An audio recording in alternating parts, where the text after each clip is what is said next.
Thanks, Tammy. It's always a pleasure to share my research, and particularly this year, the 150th. This is special for historians. I'd like to thank Val Harrison, Tammy Atkins, and Claire Alexander for organizing tonight's event. So let's begin. Bees were occasions when people came together on a neighbor's farm and worked like bees in a hive. The host then owed his workers a day's work in return. In the 1880s, James Young was reminiscing about the early days of settlement in Dumfries, and he had this to say about bees, and I quote, "Early pioneers were always open-handed and ready to assist their neighbors as they shared the difficulties of pioneer life and the feeling of warm, mutual sympathy." That is not how Susanna Moodie would have remembered the bee that went wrong on her property, a logging bee carried out in the Peterborough area in 1834. The grog had been too plentiful early in the day, and it was hardly any time until her guests turned into drunken louts. As the day wore on, they moved into her little cabin, and poor Susanna Moodie was left to pick up the broken cups and glasses and the strewn remnants of her feast. Not surprisingly, Susanna thought bees were disgusting. That they were noisy, riotous, drunken affairs that often ended in bloodshed and violence. She said, and I quote, "Had we hired 2 or 3 industrious, hard-working men, we should have got through twice as much work." So it was accounts like these that really intrigued me. What were these bees all about? Were they those warm, fuzzy things that we tend to remember? And so I started to research them. And they're a particular topic that is written a lot about in a variety of sources. So here's a diary, an immigrant guidebook, newspapers, even the coroner's inquest reports have accounts of bees. And the diaries, of course, are my principal source for my research, and it's working with diaries that inspired the Rural Diary Archive that Tammy has mentioned. So these reciprocal or exchange work bees seemed like a really wonderful opportunity to explore neighborhood, the internal workings of neighborhood. Now, neighborliness is something that we associate with rural life. We just automatically think of people in the countryside as being more neighborly, but we've never really understood how that works internally, what the dynamics of it are. And so the reciprocal work bees take me right into the very heart of neighborhood. And so I share this information with you tonight. Bees were actually complex affairs. It wasn't all warm generosity at all. There was an accounting process at work. These were people who came together to work, but they came from a society that was hierarchical, a society where private property was important. And they are nevertheless a key component in the building of Canada, especially rural Ontario.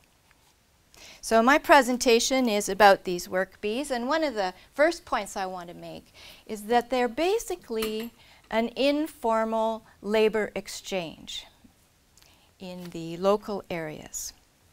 In the early days of settlement, the bee was an integral part of the farm economy. Now, you won't find it in any census reports, because those are all taken per household. They don't tell you information about households working together, the relationships across households. So in the early days of settlement, there were a lot of activities that required the combined strength that an ordinary family just wouldn't possess, the physical strength or the set of diverse skills or even the equipment. And so they often had to borrow the labor and skills and equipment from other people. And it wasn't always possible to hire laborers because cash is scarce and laborers are scarce. A lot of people can access land and they don't want to work for other people. And when they do work, they charge high wages. So people had to look to their neighbors for help. There were a number of things about the early days of settlement that required a bee. Indeed, you might argue that it was absolutely necessary. In order to make fields, they had to clear the forests.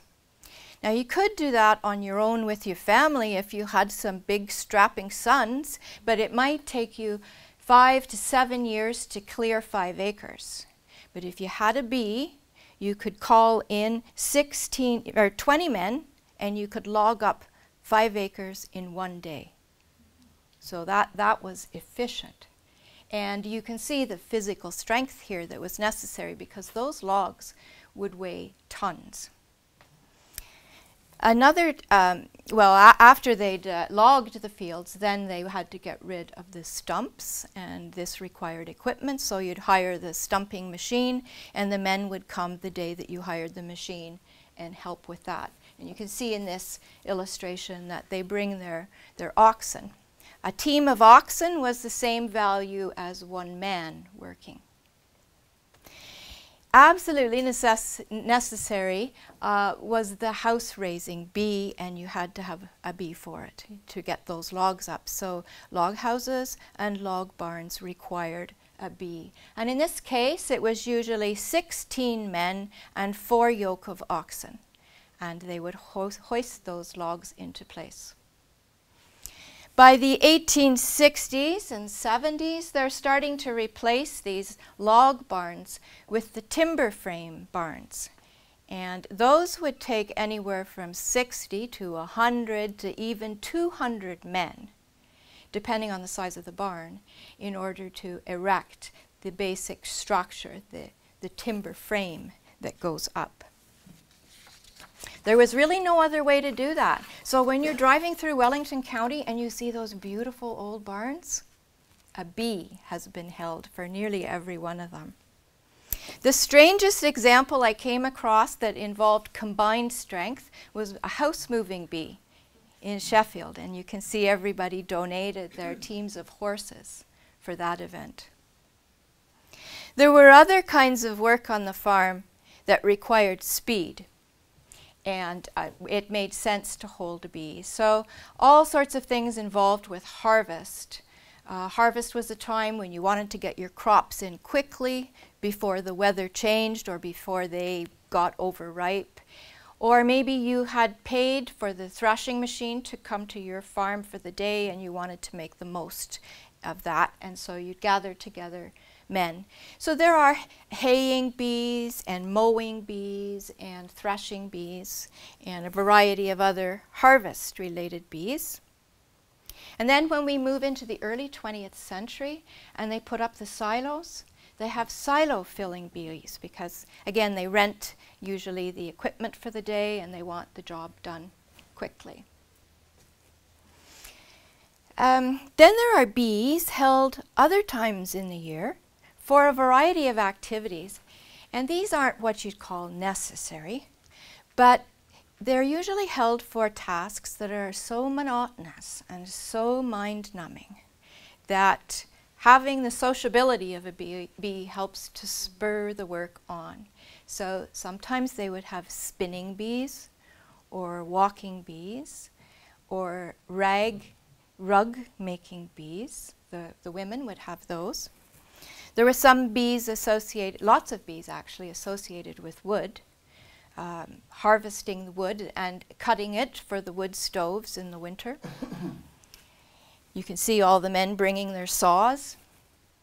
And then there were food-related bees, like the apple-paring bee, the pumpkin peeling bee, the pea shelling bee, and the corn husking bee. And oftentimes that's things like the corn husking bee. It would be the young people who would gather, and they would have competitive games or maybe kissing games, as we see in this case, to once again, you know, just make it more fun, get some rivalry going, and have a good time. They even had manuring bees. But it's not surprising I don't have any pictures or paintings or anything of that particular thing. So I ask us all to be careful about being too warm and fuzzy about the bees, because there's always an accounting process at work, and it was always clear at the end of the day whose barn had been raised and who got to sleep under the quilt. Nevertheless, they are special events. So another way that the work bees contributed to the labor exchange was they not only brought people together into combined strength, but they also redistributed labor around the neighborhood. So if you happen to have a family of all girls and you needed some muscled men to do the work, you could probably find them somewhere else in the neighborhood. So they redistribute. Here we have a wonderful diary of Benjamin Fuhr from Aramosa Township, just down the road basically. Now Benjamin's up in years, he isn't going to the bees, but he's got 3 grown sons living with him, and they go to a lot of bees in the neighborhood. In the 1830s, those fellas go to 42 bees, and most of them, as you can see from this work that a 4th-year student has done, were raising bees. And in my mind, I can visualize, this is way back in the 1830s, I can visualize the landscape changing in Aramosa Township. 32 barns or log houses went up with their help. So you could just sort of see it all rising up. And most interesting. There's an exchange system at work, and we can see this in the diaries. In fact, I think they kept the diaries in part to keep track of who owed whom labor. So here we have James Martin's diary of West Garifraxa Township. He too has a bunch of grown boys in his household. And this is just 1 week. But here on Saturday, he says, Hugh to Bain's threshing. Now, threshing was a threshing bee. They just shorten it. Then Hugh to a raising later on in the week. Then Tom to Chadwick's threshing and father to Ben's raising. So they've got 4 bees they attend in just the 1 week. So they usually kept track of the kind of bee it was, because a pairing bee wasn't as strenuous as a logging bee, and who they sent from the household, whether it was a 14-year-old or the main man, and whether it was a day or half a day. The rule was, if you received a day's work, you had to return a day's work. But you had to be flexible. You might not be able to give the same kind of work back. It might be some time before you could return some kind of favor. It wouldn't necessarily have to be work. It could be several bottles of maple syrup or something that you provided in return. And if it was inconvenient when you were called upon to return the favor, you could always send a son. And this is what they do. Those young people are so very important. So I have another diarist who writes for several years, George Homewood. And he would have had his farm very close to where Walmart and St. Ignatius Loyola are now located. And he was writing his diary from 1893 to 1926. And he sent his son to 180 bees. That is amazing, 180 bees. So amidst all this swapping of labor, we get neighborhoods that are self-sufficient. So individual families may not have enough labor to do everything they need to do, but they can find it within the neighborhood. So another way of looking at the bee is as a social resource. It's not just a labor exchange, but it's a social resource, because you could have a lot of security or sense of security if you knew that people owed you favors. This was long before the welfare state and health care, and farming was dangerous. And so if you had an accident or your barns burned or some calamity hit your family, knowing that you were part of a network of exchange labor gave you security. You knew people would be there to help you. Here we have a case in Fenelon Falls where the farmer had an accident and wasn't able to do the work. All his neighbors turned out to hoe his turnips for him that season. Another way that the bee operated as a kind of social resource was that in participating in these, people soon learned what being neighborly meant. And there was a sort of a code of neighborly behavior established in communities. And Catherine Parr Traill, you may have heard of her. She wrote a lot of wonderful immigrant guidebooks. She happened to be Susanna Moody's sister. And so she may have known the importance of holding a bee that went well. And she advised intending immigrants that if they hosted a bee, then it was actually a debt of honor that they return the work to everyone who had attended, and that they do it cheerfully. And so that was your sort of code of neighborly behavior. So if a bee worked well, that meant that people came on time, that they worked hard, that they respected your property, that they knew their place, and that you in return gave fitting hospitality. You weren't stingy, you were generous in your hospitality, that the job was completed in a timely fashion, that the work was done well, and that it didn't cost too much. So basically the whole opposite of Susanna Moody and her bee. So the obligation to return the favor then ties people together in these interlocking relationships. It creates that fabric of rural society. It creates a common understanding of who belongs and what's expected of different people, how they will participate. Now, in some of these communities, this network of bee labor becomes a sort of permanent thing, and they do it for generations amongst the same families. It becomes very stable in that they have established their reputations and a deep sense of trust. So the bee is one of those places that integrates people. And it's not necessarily homogenizing or democratizing. Some people say it is, but that's romanticizing it. Instead, people knew their place and were integrated accordingly. So the bee brings people, newcomers and established settlers together, the young and the old, the rich and the poor, men and women, the industrious and the lazy, all come to the bee. So let's look at how that works, because that could be complicated, and you can see people negotiating these differences in the diaries. Mr. Sinclair, for example, is a newcomer to Howard Township. He doesn't know anybody. He hasn't been there long enough to establish a good reputation as a hard worker and somebody that's trustworthy. And he needs to raise a log house. So he has to go to his immediate neighbor and ask the neighbor to go and invite his friends to come and raise his house. Unfortunately, Mr. Sinclair's wife at the time is sick with swamp fever. And of course she has no house, so she has no kitchen. So the Sinclairs have to borrow the neighborhood women to provide a feast as well. So then in the process of paying all those people back, the Sinclairs get integrated into the community and they establish their reputations. So that's how you would get into a network.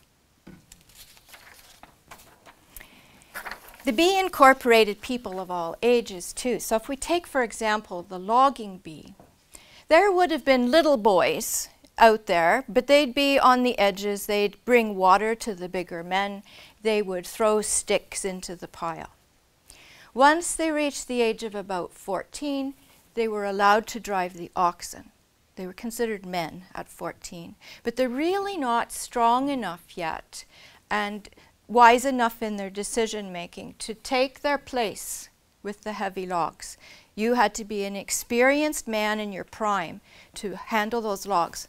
Very dangerous. Certainly there were examples of the logs rolling back and killing people right on the spot. Likewise, or in addition to this, once you got too old to do this, it was recommended, or you were told, to move off to the sidelines. And it was okay if you gave advice from the sidelines, but you'd now become a liability in the actual work taking place. Bees also incorporate people of different classes. So in rural areas, there were some gentleman farmers, like the Moody's and the Partrails. They were gentleman farmers. And they don't really want to be involved in the bees. They don't want to have to mingle with the riffraff. And so they use the bees as a way to express their superiority. And they do that by having their foreman or their hired man organize the event, because they have to have a bee to raise their barns. They keep their distance. And then when it comes time to return the favor, they don't go. They send a yoke of oxen or their hired man. So they're able to express their superiority and stay back from the riffraff. Another way they could express their superiority was to throw a really lavish affair, like throw a lavish feast and entertainment afterwards to impress people. And that was expected. If you were wealthy in the community, and everybody knows what everybody else has, if you were wealthy, you had to live up to the expectations people had of you. If you lived in a commodious place like this and just served your guests pork and beans on the lawn, that was not meeting the code of hospitality. You had to do your very best. But of course you couldn't take it too far so as to make it difficult for other people, but you certainly didn't want to be seen as stingy. So the stewards of the Peterborough area, they hold a splendid affair in the 1830s. After their raising, they have two feasts, one sort of midday, one later in the evening. Then they have a piano recital and a dance, and then those guests that had traveled quite a distance were bedded down for the night under bearskins and buffalo rugs. And everybody was happy at the end of the event. Didn't always go that well. You've heard about Susanna Moody. Well, there's John Thompson. He was a gentleman farmer in Orillia, and he needs to have a bee to raise his barn, so he gets his foreman to organize it. And the people come from far and wide to raise this timber frame barn, and then the rain starts. So they have to hold off the raising. It's 3 days of intermittent rain and intermittent work. And at first, John lets them into his kitchen while he stays in the dining room, but they wouldn't have that. They made him mingle, and they made him go get a fiddler for entertainment. As the days wear on and people's patience wears thin, a scuffle breaks out and somebody gets murdered. And so then his kitchen turns into the coroner's inquest.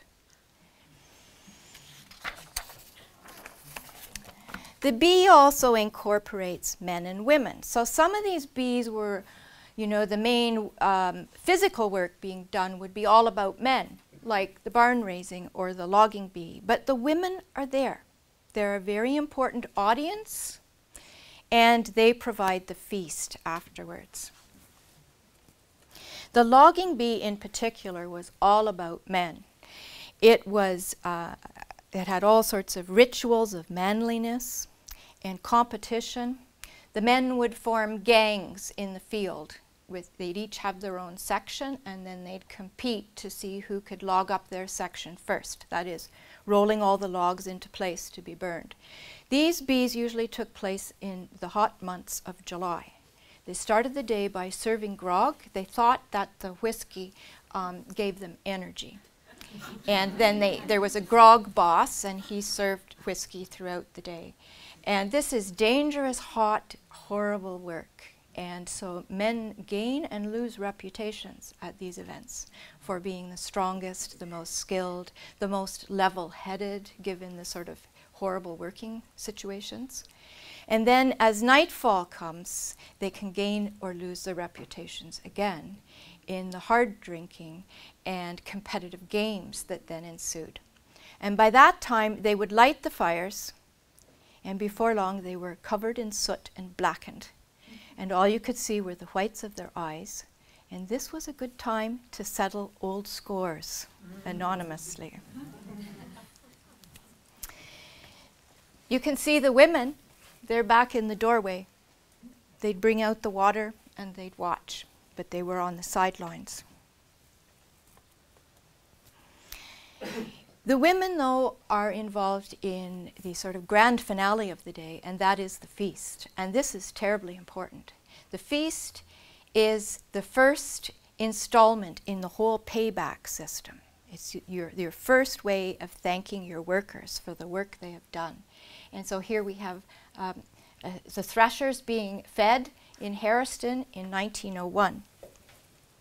And a nice depiction of a barn-raising bee in the Canadian Countryman magazine that shows you how everything sort of evolved throughout the day to the final climax, which is the feast. So if the men had been sort of taking center stage at the logging or the raising itself, it was the women who took center stage when it came to the feast time. And they wore their finest clothes and hats and put their best food forth.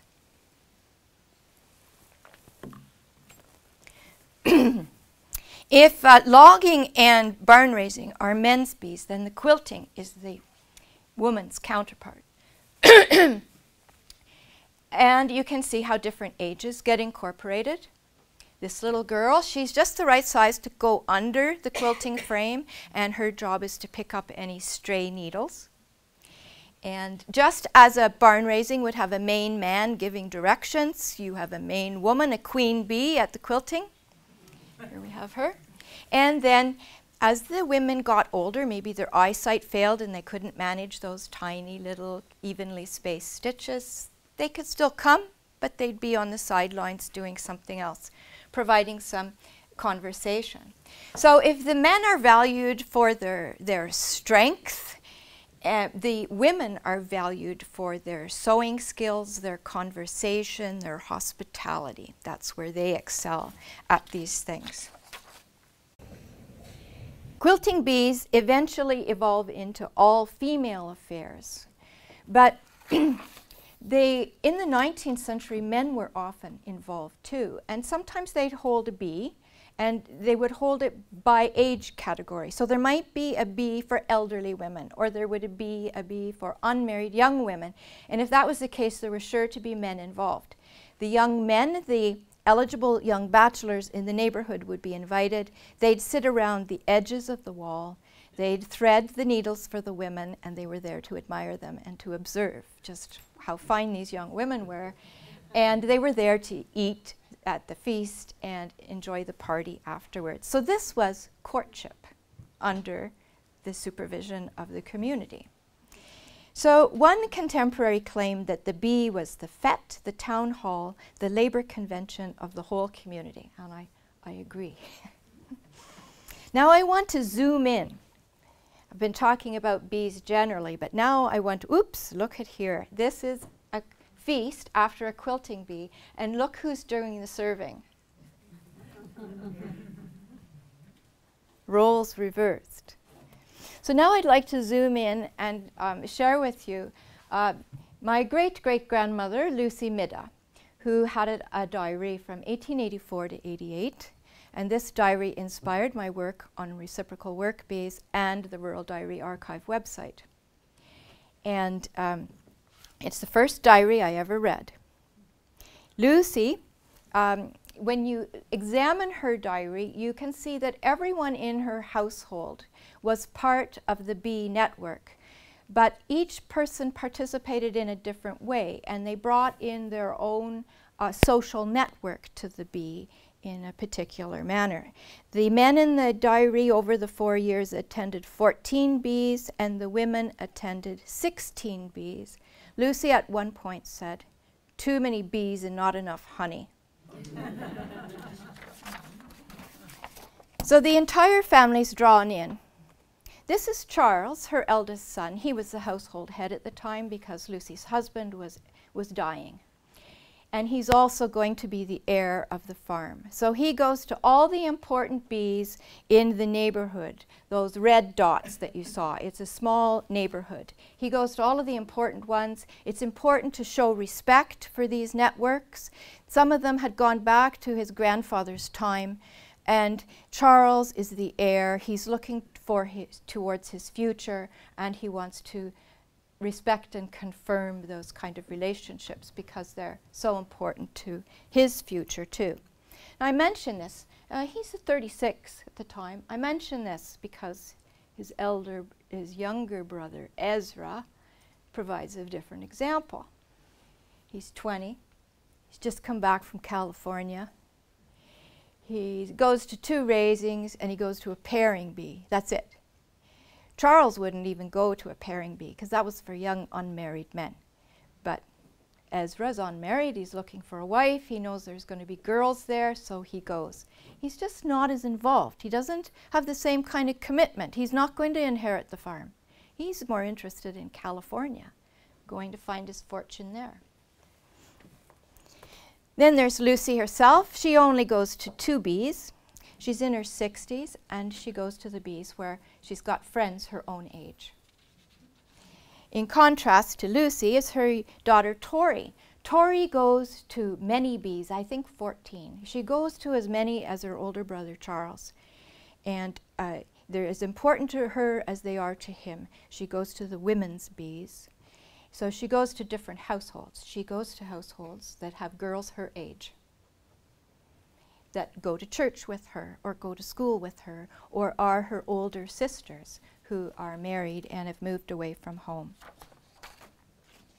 So each person plays a special role in the bee network according to whether they're male or female or depending on their age and depending on their place in the family and their commitment to the neighborhood. So bees start to decline. They're in decline by 1900 even, because by then the fields have been cleared. Most of the fields have been cleared. Most of the big barns have been raised. Mind you, there'll be a few more in the 1920s and 30s, but the block and tackle method of raising barns has come into being then. And so they're in decline. And people don't really lament it terribly as they decline because it's hard work managing a bee. It's hard to get all those people together and see that the work is done properly and that people are happy and are willing to work together again. And sometimes trouble breaks out. Sometimes, even though bees had largely been dry from about the 1860s onwards, like no liquor at them, some does get smuggled in, and people don't always like each other. And sometimes fights and things break out. It's not easy necessarily working with your neighbors. In fact, a lot of trouble can result. And accidents too.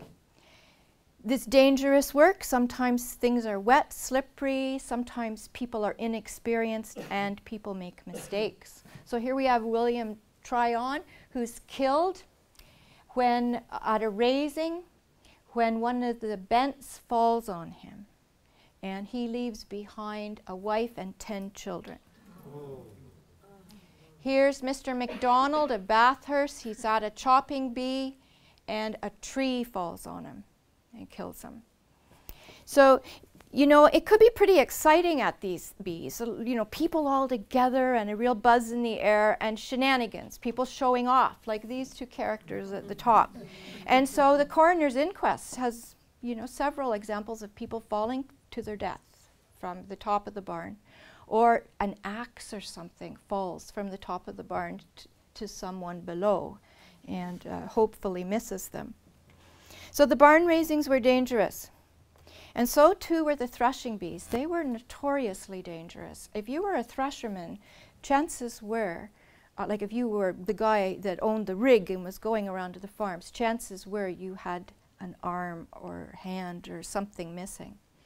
The problem was that people's clothing or some part of their body would get pulled into the rotating blades, and then right in front of the neighbors that were helping you, this disaster would then unfold.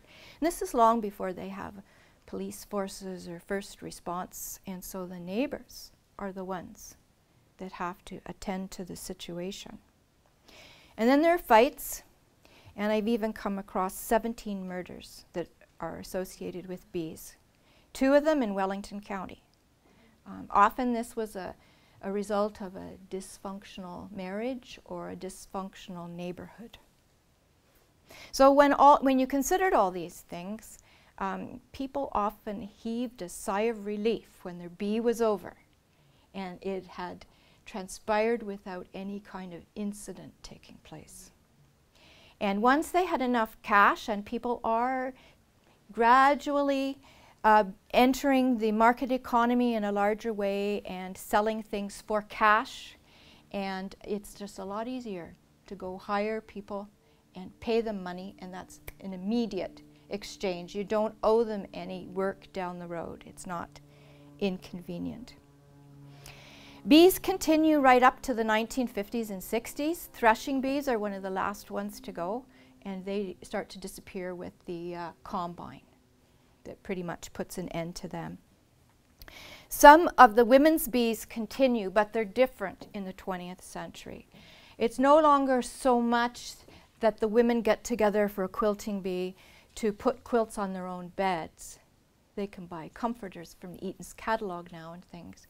But they get together for charity and fundraising events. So in World War I, World War II, and during the Depression, we get the Women's Institute, the Red Cross, and various church ladies getting together to sew, have sewing bees, quilting bees, knitting bees, mostly for charitable purposes, either to raise money for a cause or to send these items overseas or into poor areas in Canada.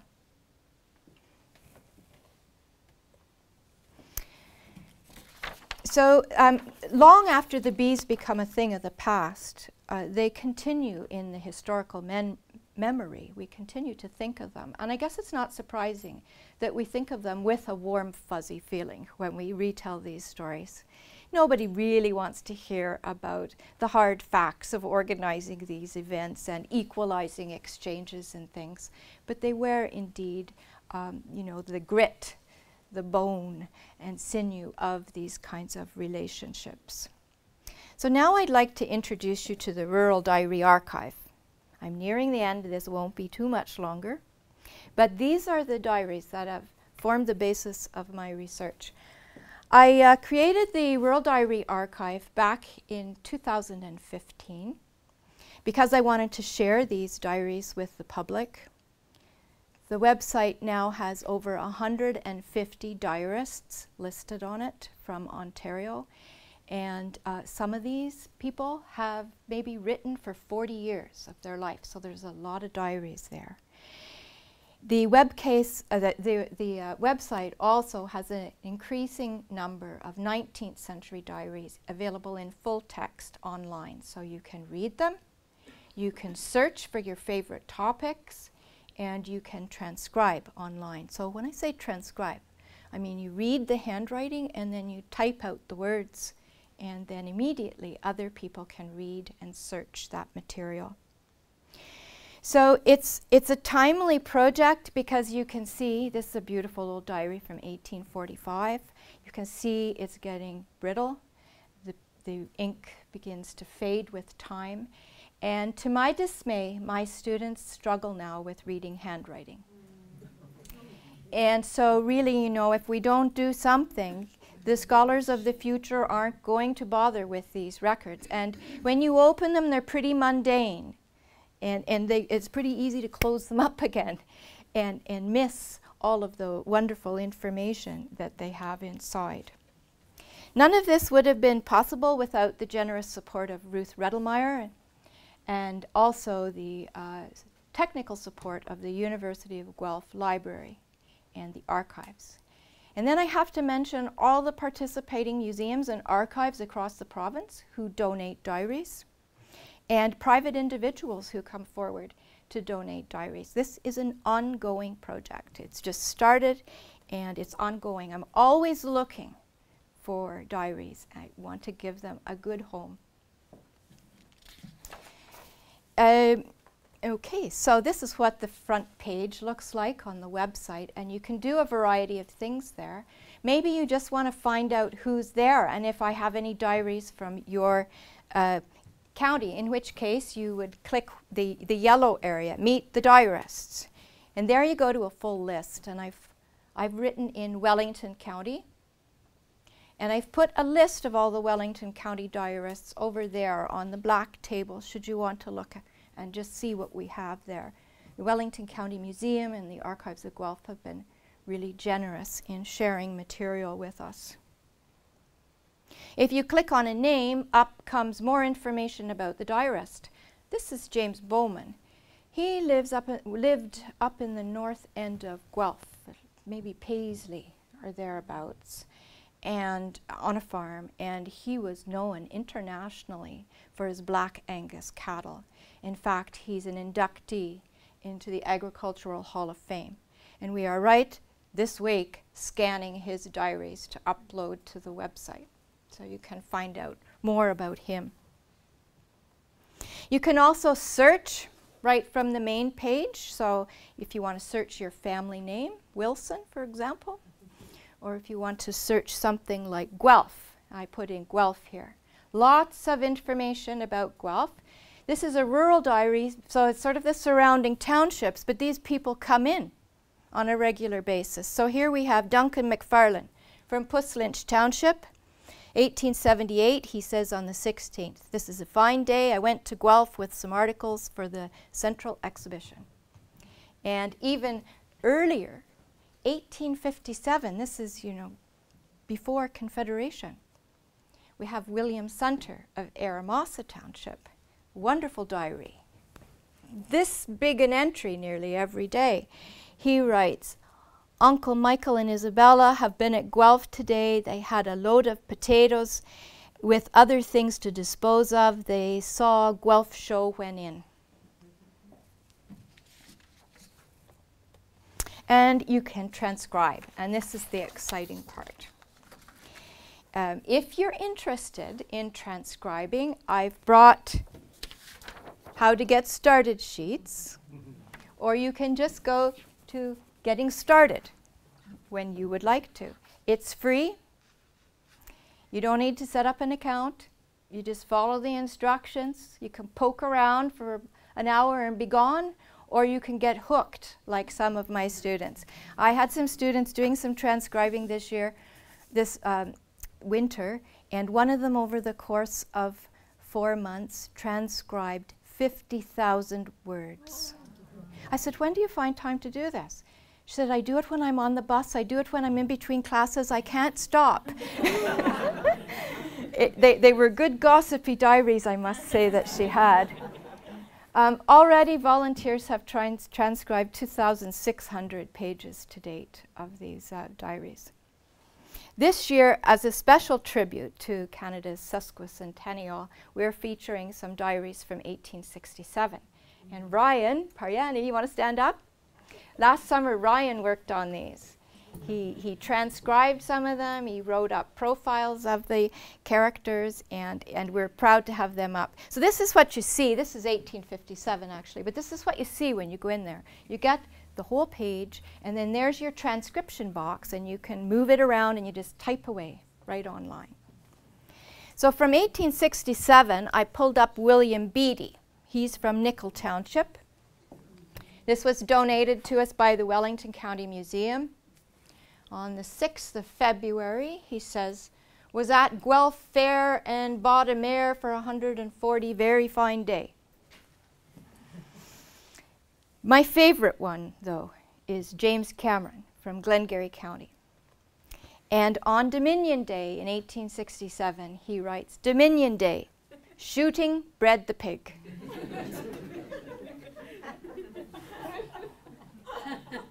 Love that. So I'd just like to close by saying that bees remind us of just how important it is to be neighborly, not just in the past, but in the future. Thank you very much.